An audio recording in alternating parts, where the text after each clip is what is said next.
Hey, welcome back to Holistically Healthy TV. I am your host, Jim Burdumy, and today is episode 24 of Holistically Healthy TV, and we're talking about, is breakfast important? This is a huge question that I get asked all the time. It's a big topic of conversation, huge controversy, and I'm going to be sharing some knowledge with you that I share with my clients in this area, so let's just jump right in.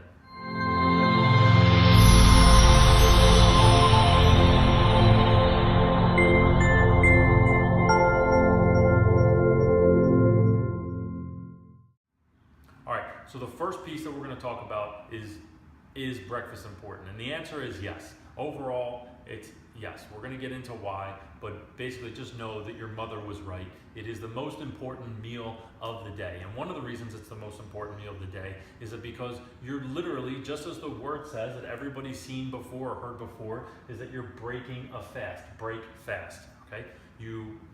Maybe you had dinner at 7 o'clock at night, 6:30, whatever it is. You cut off your foods at 7 o'clock at night. You sleep until, let's say, 6:30 in the morning, and you wake up and you eat breakfast at 7. That's a 12-hour period that your body has literally had nothing. No food, no water. Maybe you had a little bit of water, but it's no food for 12 hours, okay? And that's huge, because if you were to go 12 hours throughout the day with no food, you would just be on the floor probably shaking, right? So you need a good amount of nutrition first thing in the morning, because you're supposed to be starting your day.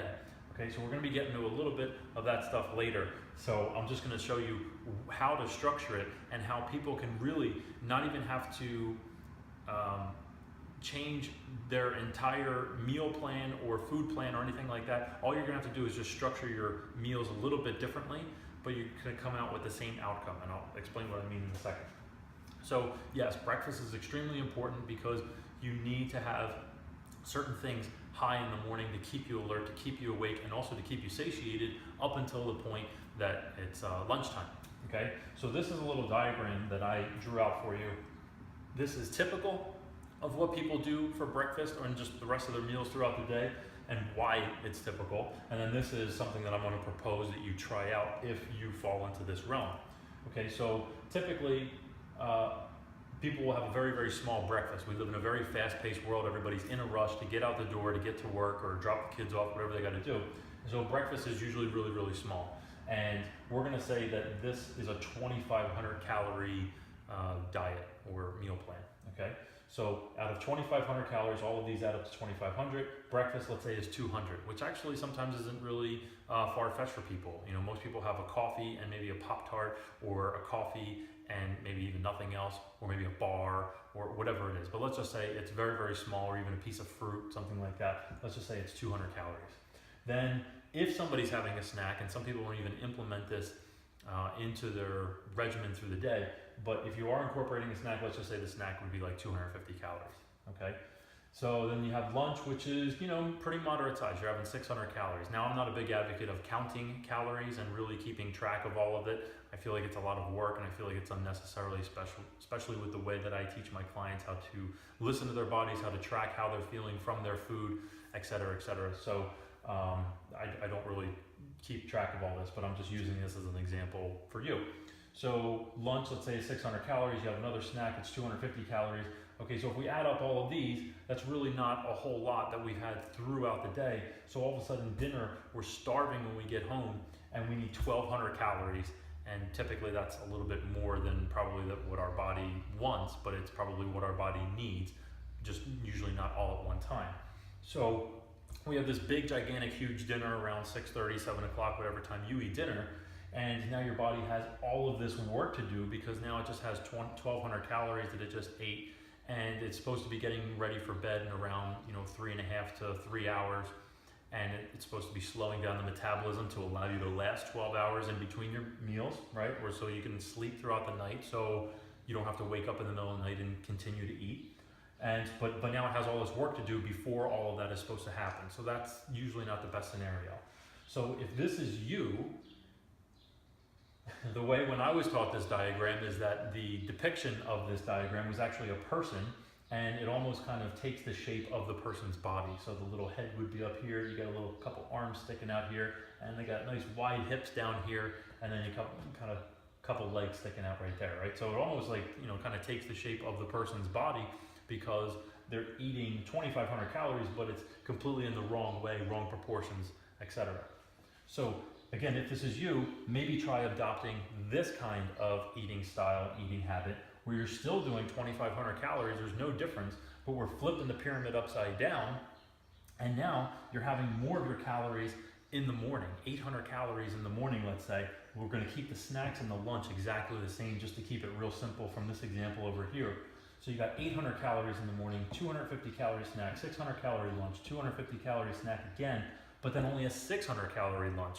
And one of the reasons that this would actually work is because your body doesn't really need 1,200 calories now at the end of the day. You're not getting home and be like, oh my God, I'm starving, I need some food, give me something to eat, and you're ready to chew your own arm off, or someone who lives with you. You don't need it anymore, is because you already kind of had your calories throughout the day and you spaced them out in the right way. And a lot of times, if you do what I tell you, if you take some of the advice that I give you as far as, heating up some of your leftovers that I've mentioned before, you heat up your leftovers, you kind of plan your meals ahead of time. This is very, very easy to do. You can run downstairs, throw your breakfast in the toaster oven, or at least get everything set up, go back upstairs and get dressed and, whatever you have to do while it's heating up.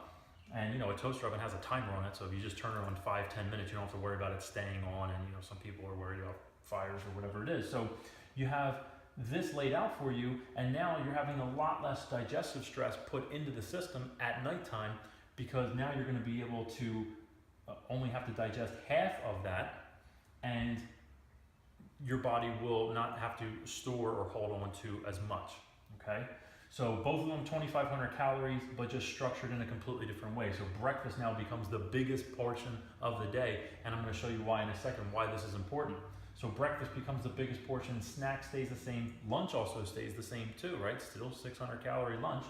And then you have a snack, and if you're not one that needs snacks or anything like that, then that's fine. I'm not saying that every single person needs a snack. I was just using it for the example, but if you can last from breakfast to lunch without a snack because your breakfast or your lunch was big enough to last until dinner as well, then that's fine too, okay? So it's really all about individual needs, and that's what I coach my clients on.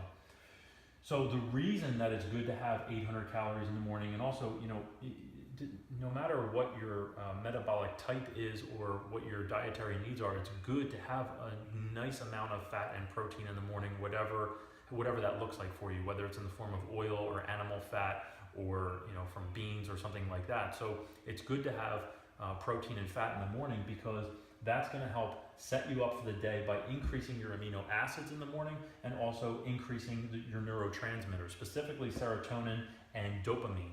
So that helps to set the tone really for the day, and it helps you set up good for the day, and it also keeps you alert. So when you have your neurotransmitters turned on and you have your amino acids in the body, it helps to keep you alert, helps to keep you satiated, and you're not going to feel like you're crashing around lunchtime, or that you can't concentrate, whether you're at work or whatever you're doing, because you're going to have these resources kind of jacked up and really, really turned on in the system. So that's really why it's important to have those. And also, you're not going to get, a lot of people get that crash because they have something real sugary or carbohydrate, whether it's a donut that they're having in the morning, or all the sugar from their coffee, whatever it is, and they're kind of getting ramped up. And then, of course, that sugar crash, or that sugar high falls off, and then you get that crash. And now, you can get a little bit of dopamine spikes with sugar and high glycemic carbohydrates. Research has been shown, but it's not at a very, very steady pace. And when you have it in more fats and proteins, the dopamine is increased at a steadier rate, and it's more beneficial for the long term. That's why I said it sets you up better for your day, and you'll feel much better throughout the day, because you're actually structuring it like this and incorporating some fats and proteins in your diet. So I hope this helped you. Please connect with me on social media. Also, please give this a thumbs up if you're watching this on YouTube. If this really helped you, please share it. Please give it a thumbs up. Leave me some comments. If you have any questions about this, please leave them in the comments below.